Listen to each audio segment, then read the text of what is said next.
ஷர்த்துல் வாக்கிஃபி கனஸ்ஸில் குர்ஆன், வாக்கிஃபினுடைய நிபந்தனை, வக்ஃப் செய்தவர்களின் நிபந்தனை குர்ஆன் ஆயத்திற்கு சமமானது. ஆயத்தை எப்படி மீற முடியாதோ மீறப்படாதோ, ஒரு வக்ஃபில் எழுதி வைத்தவர் எதற்கு எழுதி வைத்தாரோ அது மீறப்படாது. முன்னாலே பேசிய உலமாக்கள் சொன்னார்கள், லா துபாஹு வலா தூரது வலா துவாப், அது அன்பளிப்பு செய்யப்படாது, விற்கப்படாது, யாருக்கும் வாரிசாக்கப்படாது, கியாமத்து வரை அல்லாஹ்வுக்கு சொந்தம். இதைத்தான் இன்றைக்கு எக்கச்சக்கமான ஆக்கிரமிப்புகள். வக்ஃப் பாத்தீங்கன்னா இன்னைக்கு ஒண்ணு நிறைய பேர் ஆக்கிரமிச்சு வச்சிருக்காங்க, முஸ்லிம் அல்லாதவர்களும் எக்கச்சக்க ஆக்கிரமிப்பு. முஸ்லிம் அல்லாதவர்கள் சமீப காலங்களில் வாட்ஸ்அப்ல பேஸ்புக்ல ஒரு மாசமா நம்ம பார்த்தோம். அந்த ஊர் தியேட்டர், இந்த ஊர் பஸ் ஸ்டாண்டு, அந்த ஊர் பெட்ரோல் பங்கு, எத்தனை ஊர்ல இருக்கோ எல்லாத்தையும் கொஞ்சம் கொஞ்சம் கிளறி வெளியே போட்டாங்கன்னு வைங்களேன். ஆக்கிரமிப்புகள் நிறைய. அதற்கு அடுத்து பராமரிக்கிறேன் என்ற பெயராலே சொந்தம் கொண்டாட ஆரம்பித்தவர்கள் நிறைய பேர். பராமரிப்பதற்கு முத்தவல்லி மட்டும்தான் அது. அதாவது owner of property Allah, manager of property முத்தவல்லி.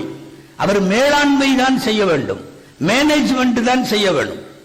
காலப்போக்கிலே யாரும் கோவிச்சு கூடாது, நாட்டில் இருக்கிற நிறைய முத்தவல்லிகளால் நிறைய வக்ஃப் சொத்துகள் ஏப்பமிடப்பட்டது. தமிழ்ல சொல்லுவாங்கல்ல, சிவன் சொத்து கூல நாசம், கொஞ்சம் சேர்த்துக்கணும், அல்லாஹ் சொத்து முத்தவல்லி நாசம்னு.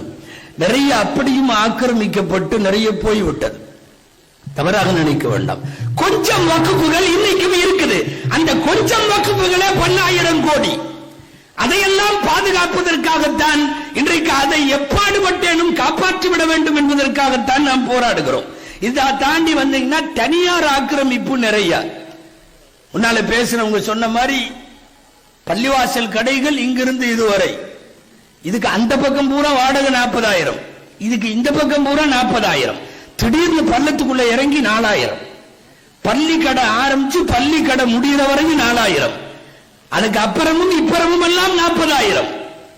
அழகான கேள்வி கூட வைத்திருக்கிறார்கள், பள்ளிவாசலுக்கு எதுக்கு காசு?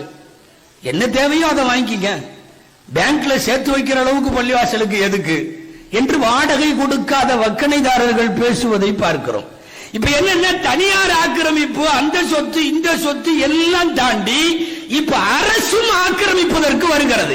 அந்த ஆக்கிரமிப்பை எதிர்த்து போராடுவதற்குத்தான் கடந்த ஒரு 2 மாத காலமாக போராடி கொண்டிருக்கிறார்கள் நாட்டில் உள்ளவர்கள். அரச பயங்கரவாதம் மாதிரி, அரச ஊடகங்கள் மாதிரி அரச ஆக்கிரமிப்பு என்று இதை சொல்லலாம். வக்ஃப் சட்டத்துக்குள்ளே இவர்கள் உள்ளே வந்திருப்பதை, அன்பானவர்களே, வக்ஃப் சொத்துக்களை பொது சொத்துக்களை ஆக்கிரமித்தால் என்ன நடக்கும்? நீங்கள் எல்லாரும் கிதாபுகளில் நிறைய பார்த்திருப்பீர்கள். இங்க இருப்பவர்கள் 90% உலமா பெருமக்கள்.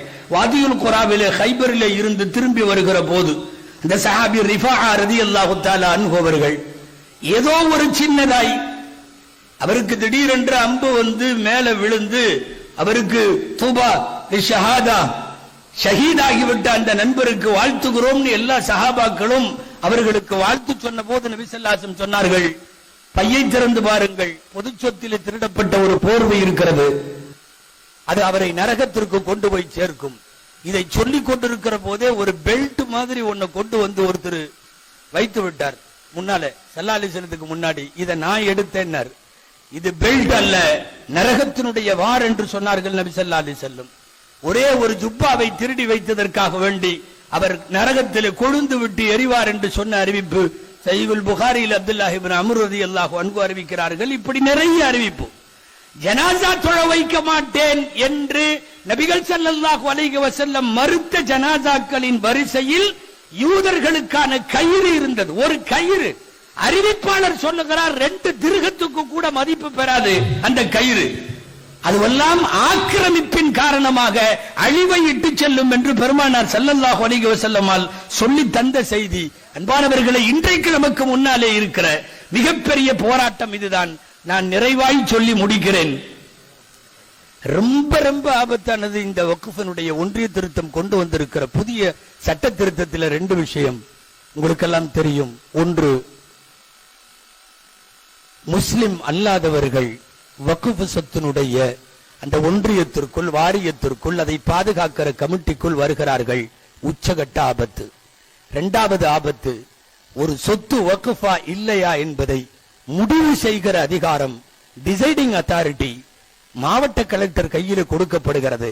நீ அது வக்ஃப் சொத்து என்று சொன்னாலும் கலெக்டர் இல்லை என்று கையெழுத்து போட்டு விட்டால் அது எத்தனை ஆயிரம் கோடியாக இருந்தாலும் கையை விட்டு போய்விடும் என்கிற அபாயம் இந்த ஒன்றிய அரசு கொண்டு வருகிற திருத்த சட்டத்திலே வருகிறது. மீண்டும் மீண்டும் என்ன விலை கொடுத்தேனும் போராடி வக்ஃப் சட்டங்களை பாதுகாக்கிற கடமை நமக்கு உண்டு.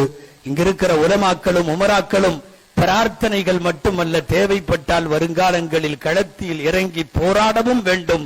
எல்லாம் வல்ல அல்லாஹ் ஆக்கிரமிப்புகளை அப்புறப்படுத்துவானாக, ஆக்கிரமிப்போரையும் அப்புறப்படுத்துவானாக.